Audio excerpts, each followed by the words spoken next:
The Sweet Sound of Success show is brought to you by the Mentor Studio. The Mentor Studio is an exclusive mentoring and training program for social influencers, business owners, entrepreneurs, coaches, and startups, bringing personal development to the underserved around the world. And brought to you by Success Strategists. Simple strategies that work to develop your business with flow and ease using proven strategies and the right tactics. This is the Sweet Sound of Success with Sue Wilhite, Success Attraction Expert. Basile Lemba has over 30 years of experience in networking, and not necessarily the computer kind. He is the founder of the Networking Institute, and he points out that we drive cars because we've learned how to, but we network for our businesses, and unfortunately, there's no networking school. Nobody teaches us this stuff. So that is what Basile has solved.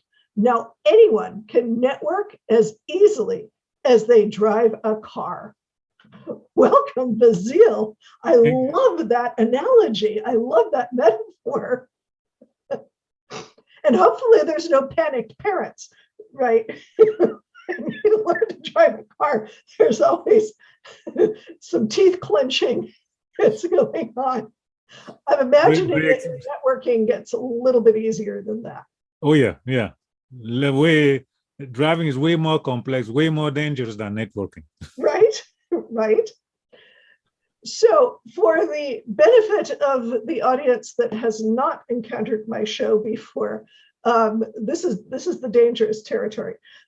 We are talking in this show about the entrepreneurial journey as focused by Joseph Campbell, who did, unfortunately he's no longer on the planet, but he did decades of study on the myths and legends and stories from around the world, and came up with a cycle of about 16 ways that all of these stories have in common. And we're not going to do all 16. We're only going to do 5. And the 5 points that we're going to go over, we're going to learn all about Basile from that standpoint, are the ordinary beginning, which I always laugh at because no entrepreneur has an ordinary beginning. The call to action, which is how in the world did he get to do this? What brought him into the entrepreneurial field? The big hairy monsters that he got to play with, which are some of the most fun parts, not always, but some of the most fun. And sometimes those come into the call to action and are what got you going. Then there are the allies, the mentors, the guides, the helpers, the people who helped you along the way, because no entrepreneur does this by themselves. I'm sorry, it just doesn't happen that way. There's got to be somebody who has given you inspiration or help somewhere along the way. And then finally, what Joseph Campbell calls the journey home. And the journey home is all about how the entrepreneur has done all of this. And when you've made that first sale, it's magical. But other people haven't had that experience, and they haven't been transformed by it. They have no idea what you're doing, let alone how to spell entrepreneur. So they don't necessarily get it. And I'm fascinated to find out how Basile dealt with that or not, depending. So Basile, what was your ordinary beginning? Ordinary beginning, you can say I was born in Africa and I left when I was 14, and I went to France, and I finished my high school there, studied architecture, worked there for 2 years as an architect. And while I was working there, I was helping a nonprofit organization. And they came to me, they said they have a position for me in Florida. I look back, me? This is you. All right. So I thought about it since they was offering training and counseling, and I like what they're doing. So I moved that. I say, okay, I take it. I moved, talking about going to the unknown. I've never been, I was in the US before, but coming to live was quite a total, complete change. So I came, and then it was a nonprofit organization in Florida. I worked there for 10 years. And then I learned about administration and organization. And I decided then at that point, time for me to take care of my family. So I moved up in Northern Virginia because there is the embassy here in DC. So I moved close so I can help them out. And when I arrived, I decided to start a business, which may not necessarily be a good idea. Because here I am. I've never been to Northern Virginia. I did not know anybody. When I arrived, I always say anybody could have walked up to me and say, I am your roommate, follow me. I would have followed them because I did not know. Right. You had zero experience there. Yeah. So I started this business. Now, the problem of having a business is that you're here. You have to know people to take your product or service too. And I did not know anyone. But once in my life, I had a bright idea. The bright idea was there got to be something called Chamber of Commerce. No, Chamber of Commerce. No. Then I went to the phone book and found one. And I joined. Now I was like, now I didn't have to go and tap people on the back and just say, I want to show you my product. They're like, who are you? So in the Chamber of Commerce was easy because we all there to promote our product or to exchange information. Right. So then now I had some people to talk to. And from there, they invite me to other events. But what happened is that I'll come out of those events, I'm like, something. I couldn't tell what it was, but I'm feeling funny and not necessarily fulfilled at all. And then one day, somebody came to me and said, you know, there's a luncheon over there. There will be 150 people there. I said, 150? My eyes went big. My eyes went big. I said, yeah, 150. And I'm thinking mental, oh my God, 150, that means 30 to 40 contact. Oh my God, can you imagine that? 30 to 40 contact. I never got 30 or 40 contact out of one single meeting. And I asked, how much does it cost? They say 150. Mind you, this was 20 years ago. Right. 150? My preferred were the event that were free. If I had to pay, I was paying $10 or 15. And I was stretching it. Right. Now I got to pay 150 for one single event. I thought about that. Then I said, you know what? I'm going to take a chance. I paid my ticket, got into my car. I'll go in there, park the car, get the badge, walk into the room. So the room was jammed packed. Oh my goodness. You couldn't move. Oh my goodness. I could see you as my screen over here. I couldn't talk to you. A voice came over the PA system. They say, have a seat, we're going to serve lunch. You squeeze where you could. And on came an MC. He announced, oh, here is the keynote speaker. Very good. The keynote speaker grabbed the mic and never let go. 2 o'clock came. People are leaving. I'm like, wait a minute. 3 minutes later, the room was empty and I was standing there with 3 business cards. And I went. And then I had my first realization. What has been bugging me was the fact that those events were not necessarily organized for you to network. Right. So I'll go in and come out and say, well, I didn't get what I was, but I didn't even know what I was looking. It was not crystal clear, but it was not organized. So that was my first realization with networking.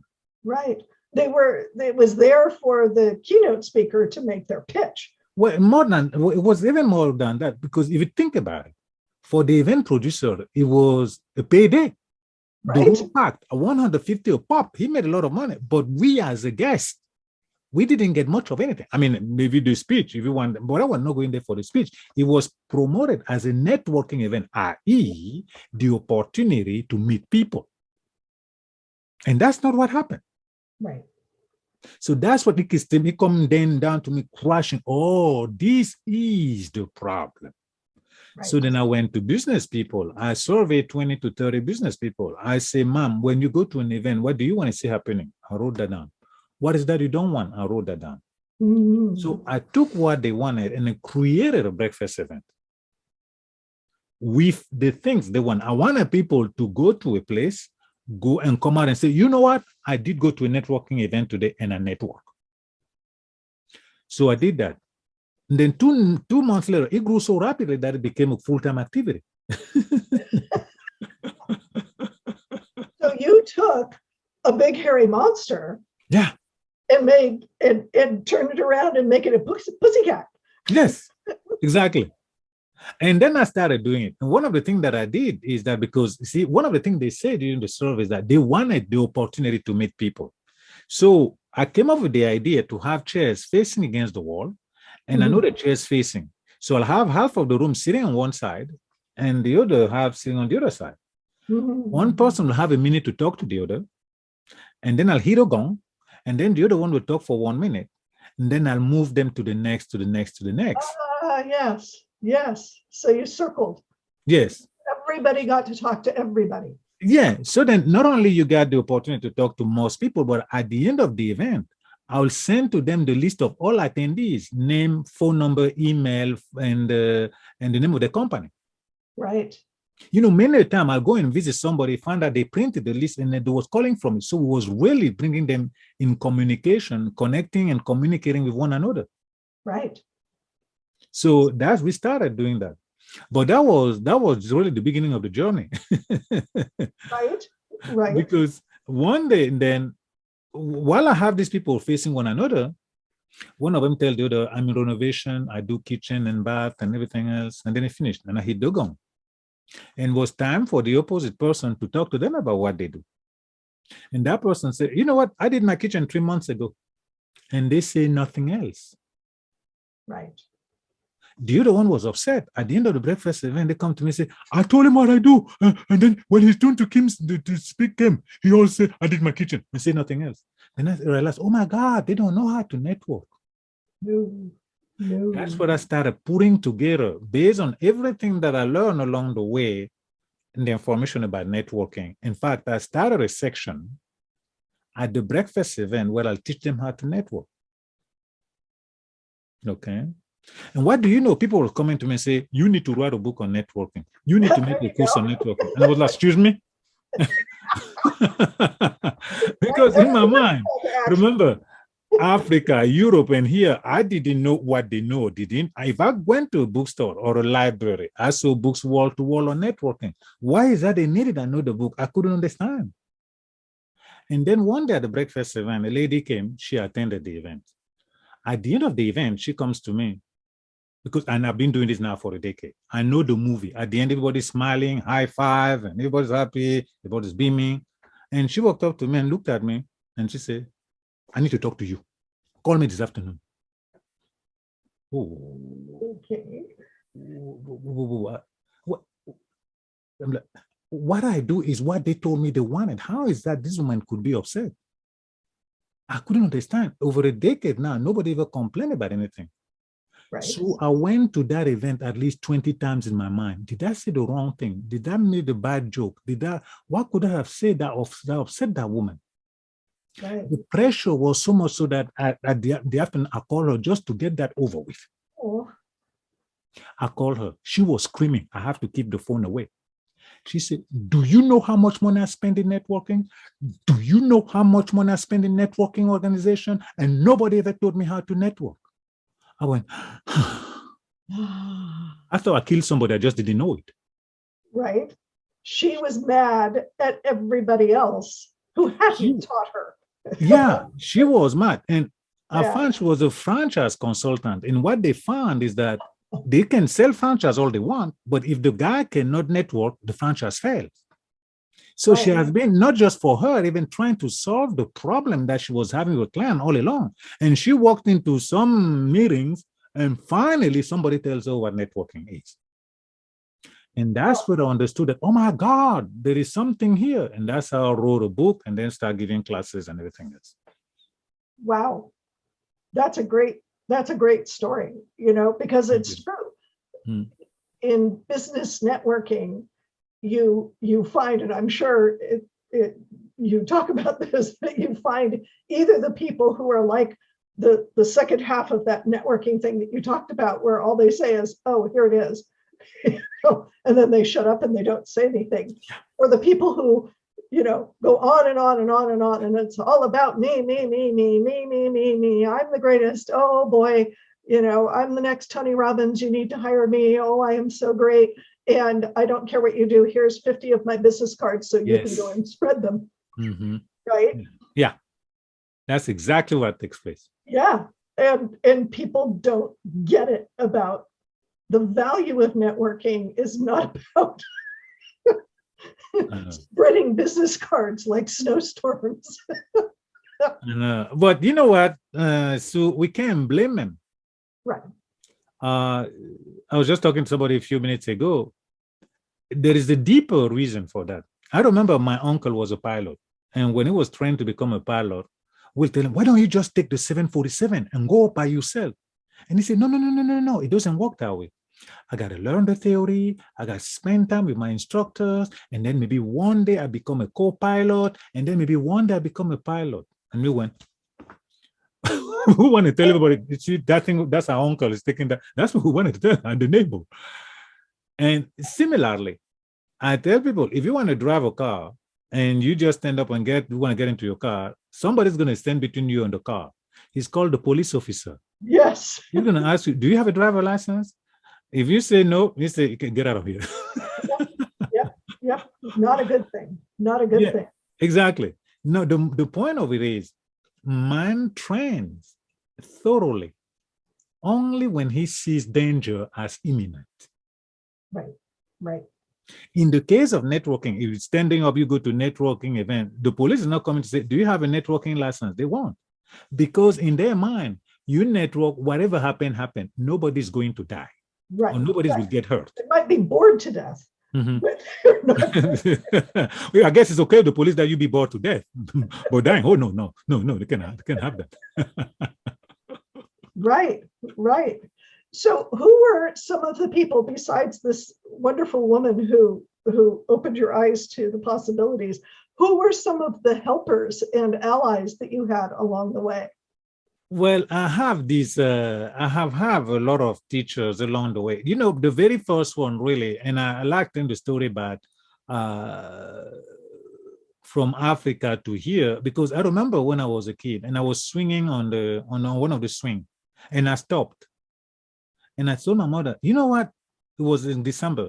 I said, you know what? When I was in my boarding school, this guy did this to me. When I go back, I'm going to do this. She stood up and looked at me and said, what period of a year is this? I said, the end of the year. And she said, don't you think that you should start anew? Hold on. That was a very, very deep lesson to me. So yeah, I could say that was the beginning of my education when it comes to networking. Yeah. How you talk to people. What is your attitude with people? Yes. Because I was convinced. I was thinking that my mother going to say, yeah, I understand. Yeah, you should go and get even. But that's not what she said. She said, in spite of whatever was done to you, don't you think that you should have a positive attitude? Right. So I would say that was a very deep lesson that I learned. In Europe, I learned more about organization and what have you. And when I was in Florida, I learned about organization there. So all this education really is what allowed me to put together a workable networking know-how. Right. Yes. So all of that experience was a stepping stone. And Joseph Campbell talks about this. I think that this stuff back then was maybe not necessarily valuable to what you're doing, or it's uninspiring, but it's actually forming the basis. It's forming the foundation. You're learning what you needed to learn in order to do what you needed to do. Exactly. When I quote a price of a training to my people, to the people I work with, they're not paying for the 30 minutes, an hour, or whatever. They're paying for the 40 years of experience. Yes, absolutely. Oh my goodness. Yes. Mic drop. That is. Did they think, oh, just not 1 hour? You have to walk through where I walk, learn every lesson that I learned to have this. So really, it's not just this. It is, to your point, yeah, all that, really. All of that. Yes. So when you were creating this organization, and before it took off, although I'm sure it grew wings, you would have had to hire your uncle to pilot it, because it's such a great concept. It's fabulous. Was there anybody in your family or friends who were thinking you were nuts? Well, my entire family thinks I'm not. That for sure. There's no doubt about it. There's no if and but. But it is. I think somebody said the service that we pay is to serve people. It's, in my case, when I got to Virginia, I could have said, you know what, that's your issue. I'm going to go and build my business. But I think I know I would not have been happy. Seeing all those people moving around in a room like squirrels, I couldn't take it. I had to do something for them. And then the book is coming. It is, I'm bringing something to the table. I put together a knowledge that is not there. Right. And it can be hard for people. It took, as you can imagine, for all entrepreneurs, it takes hours, night, and in my case, years. And sometimes it's hard for them to grasp that you do that instead of just being sitting over there or doing something else. But I look at my life as a story of, it was either spending time with everybody and anybody, or doing something, taking care of the challenge, the difficulties that I was seeing business people going through. I made the decision to go here, and I'm coming back over here, but I couldn't have. It's one of the entrepreneurs have difficult choice to make, the sacrifice and what have you, but I could not close my eyes to the trouble I was seeing in front of me. Right, right. And you had a way of solving it.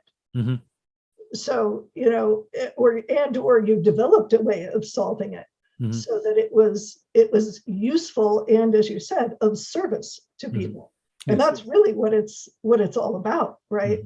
Mm-hmm. You can, and something else that you said earlier, I wanted to bring out, that a business does no good if there aren't people. You can't have a business if there are no people on the other side. So you need to be able to communicate with everybody, not just your prospective clients or customers. You need to be able to communicate with everybody, and that's what networking is all about, right? Absolutely. Yeah, you're hitting on the point, actually, and then one of the key points really to developing the subject of networking was this. You go to all this meeting, you go on this Chamber of Commerce event and everything else. Statistically, only 1 out of 10 become your client. Right. So the science and art of networking is, what do you do with the other 9? Yes. One of them is going to come, so you don't need to sell him or anything. He's in. What do you do with the other 9? Is the subject called networking. Yes. Yes. And absolutely. That's what I have to answer. What do you do with the 9? And that's the technology, the know-how that I developed. Because people say, I go over there, nobody give me a referral and whatever. They're looking at him like a customer, but he won't, because statistically 9 out of 10 are not going to be. So then what is that you do with them? That is the subject called networking. Right, right. That's beautiful. That's fabulous, because you're just leaving a lot of resources on the table if you don't handle or deal with those other 9 appropriately. Absolutely. Effectively. Yes. Yes. Well, Basile, thank you so much for being on the show. This is so much fun. Networking is one of my favorite things. And I wish your networking foundation had been around when I was starting. If you knew how many times I've been told that, I would be rich by now. I feel your pain, believe me. It would have saved a lot of effort and pain.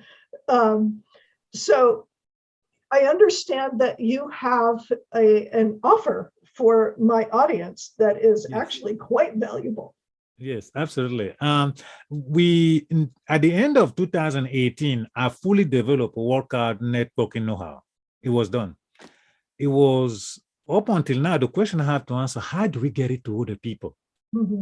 And we tried that. Finally, we came up with a very simple formula, which is a link that I'm offering to you.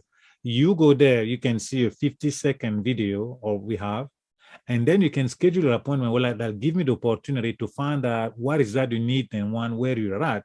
And then I see how I can help you.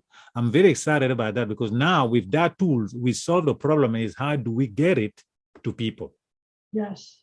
It's a very simple. And now a link, they go there, now we can connect and we'll happily help you. Yes. Well, I'm going to encourage my audience, go do this. I don't care where you are on the networking spectrum. It's always useful to get brighter ideas, another set of tools. And I'm almost positive, I'm 99% sure you're going to learn something from Basile. I make it 100%. How about Don't make it 100%. Okay. No matter what your experience level, you're going to learn something that you didn't know before about networking and how to make that work for you so that your net worth works. Exactly. Yes. So once again, thank you, Basile, for being My on. pleasure, Mom. I thank you, Sue. I appreciate the interview. I enjoyed it. Thank you. And thank you to my listeners and viewers of The Sweet Sound of Success.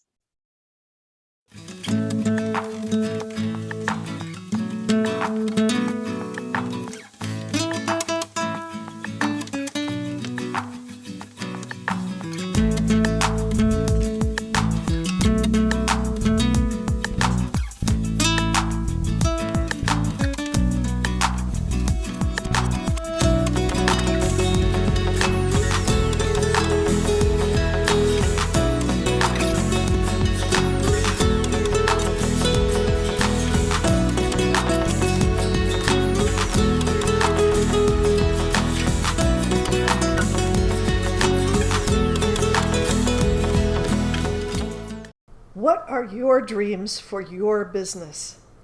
You know what drives me crazy?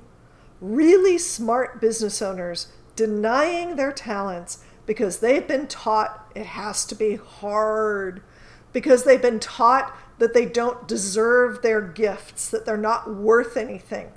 They've been taught that their gender means they can't express their genius. I'm Sue Wilhite, and I want you to have access to your genius.